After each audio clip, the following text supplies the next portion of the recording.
Dampak positif olahraga. Siapa saja tak memandang usia, jenis kelamin, dan kemampuan fisiknya dapat merasakan dampak positif dari berolahraga teratur. Olahraga dapat mempengaruhi kondisi fisik dan mental jadi lebih baik apabila melakukannya sesuai dengan anjuran. Berikut adalah manfaat olahraga yang bisa dirasakan antara lain sebagai berikut. Yang pertama, membakar kalori untuk menurunkan dan mengendalikan berat badan. Yang kedua, mencegah dan mengelola masalah kesehatan kronis seperti diabetes, tekanan darah tinggi atau hipertensi, penyakit jantung, dan stroke. Yang ketiga, membuat Anda merasa lebih bahagia, rileks, serta bisa menghindari stres dan gangguan kecemasan. Yang keempat, meningkatkan kesehatan otot dan paru-paru yang menghasilkan lebih banyak energi untuk beraktivitas sehari-hari. Yang kelima, meningkatkan kekuatan otot dan daya tahan tubuh. Yang keenam, membantu mendapatkan tidur yang lebih cepat dan lebih nyenyak. Yang terakhir, mengembalikan gairah kehidupan seks dengan meningkatkan. Assalamualaikum warahmatullahi wabarakatuh. Perkenalkan, nama saya Suri Pangasil Fatihah dari Fakultas Rekayasa Sistem Prodi Teknik Industri. Kali ini saya akan menjelaskan tentang dampak negatif olahraga bagi tubuh. Ya, ada jangka pendek, yaitu yang pertama kelelahan. Olahraga secara berlebihan membuat tenaga habis terkuras dan tubuh akan terasa lemas, mual, bahkan tidak ada tenaga lagi untuk melakukan aktivitas lainnya. Jika kamu masih tetap melanjutkan berolahraga, maka kamu bisa mengalami sindrom kelelahan kronis. Yang kedua ialah nyeri otot. Berolahraga terlalu lama tentunya akan membuat otot-otot pada tubuh kesakitan. Sendi, tulang, dan beberapa anggota tubuh akan terasa nyeri. Bahkan cedera jika ada otot-otot yang digunakan secara berlebihan. Jadi, kamu akan memilih latihan kardio maupun angkat beban. Pastikan kamu memberi tubuhmu waktu untuk beristirahat agar dapat pulih kembali. Yang ketiga ialah sakit punggung. Terutama jika kamu melakukan olahraga yang melibatkan banyak otot punggung seperti angkat beban, sit up, dan lain-lain akan memberikan tekanan yang besar bagi tulang punggung sehingga menyebabkan sakit punggung. Yang terakhir ialah susah tidur. Olahraga yang dilakukan dalam batas yang normal bermanfaat untuk mengatasi insomnia. Tapi olahraga yang berlebihan justru dapat mengakibatkan kamu susah tidur dan insomnia. Berolahraga terlalu banyak dapat membuat tubuh merasa stres dan membuatnya memproduksi kortisol berlebihan sehingga kamu pun enggak mengantuk dan sulit rileks apalagi tidur. Dampak negatif olahraga. 1. Menurunkan sistem kekebalan tubuh. 2. Memperburuk kesehatan jantung. 3. Mengurangi kesuburan wanita. 4. Meningkatkan risiko kanker kulit. 5. Memperburuk kondisi kulit tertentu. 6. Memperparah ketumbe. Assalamualaikum warahmatullahi wabarakatuh. Di sini saya akan menjelaskan mengenai cedera olahraga. Yang pertama, penyebab cedera olahraga. Penyebab pasti cedera olahraga bergantung pada jenis cederanya. Namun, sebagian besar luka terjadi pada otot, ligamen, atau tendon.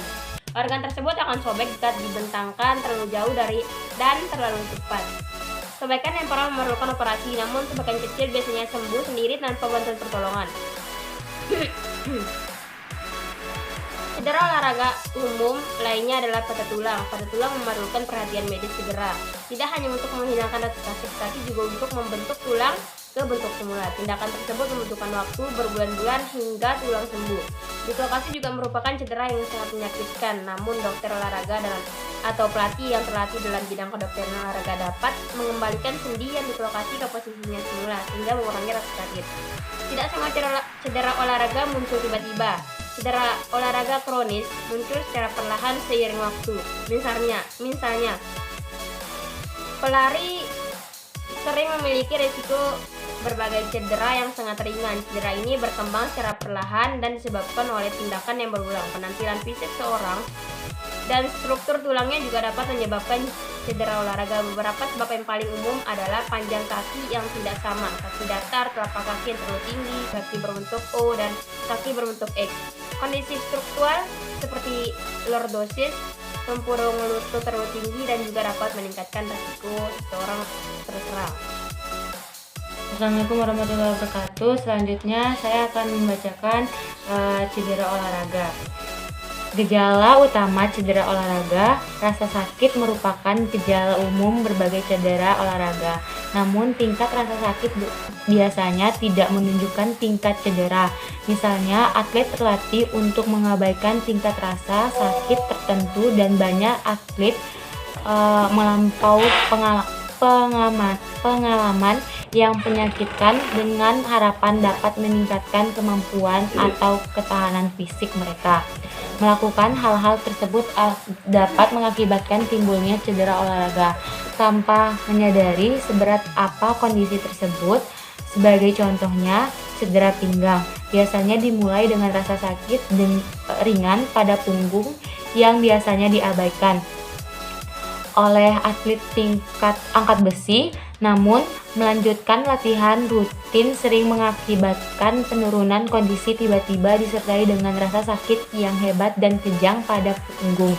Selain rasa sakit, pembengkakan dan kemerahan pada darah yang terserang adalah tanda umum dari cedera olahraga. Ketika tanda ini muncul, penting untuk meminta dokter memeriksa seberapa parah cederanya dan menjalani perawatan untuk mencegah kerusakan permanen.